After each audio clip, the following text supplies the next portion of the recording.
Suman kula wonten dawuh. Kowe tak takoni wangsulan ya? Inggih. Kowe pengen dadi wong apik apa wong elek? Inggih. Dados tiyang sae. Nek pengen dadi wong apik wit saiki owaana pambeganmu, owaana wewatekanmu, ya. Sepisan meneh aku kandha karo kowe. Pandhawa kuwi dudu wong liyan kebrayan.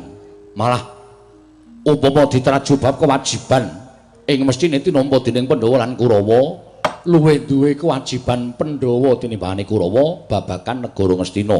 Mula yen Pandhawa mapan ana negara Ngastina kuwi aja mbok uthik-uthik. Aja mbok gawe ora jenak, aja mbok gawe ora tentrem atine, Suman. Ngestaken dawuh.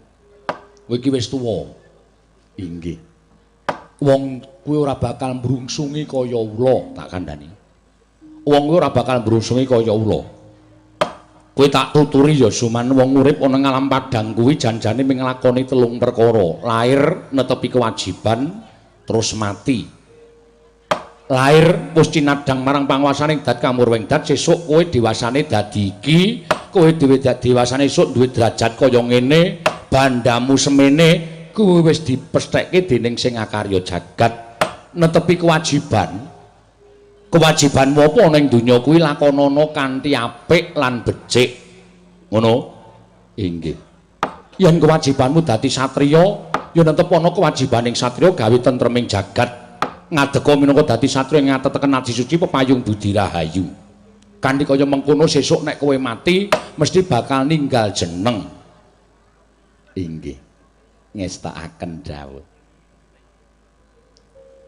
Leh ngomong kaya cengengesan to? Mboten. Mboten sinuwun menika kula mboten cengengesan. Dari kula maring adawuh. Suman kuwi cengengesan ora? Mboten. Kakang Adipati mboten. Ku anggere cengengesan titenono. Aku ngandani sing apik, ngandani sing bener. Inggih. Tuntunan anak-anakku Kurawa supaya dadi satriya ingkang pengpengan.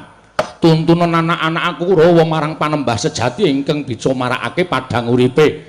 Tuntunan lan pene ana ngelmu ing migunani tumraping anak-anakku Kurawa. Aja mbok blasukke marang kahanan sing ora bener, aja mbok blasukke sarta mbok jegurke marang kahanan sing sak temene kuwi dudu kahanan ingkang becik senggune. Inggih, ngestaken dawuh. Lan pisan iki aku weling karo kowe. Inggih. Kowe aja gawe perkara meneh. Pandhawa lan Kunti ben tekan kene. Janji kowe engko gawe perkara meneh aja takon dosa, aku ora sudi ngakoni kowe iki kadang ngipiku lan aku ora sudi kanggonan kowe ana negara Ngastina. Kula mboten badhe tumut-tumut.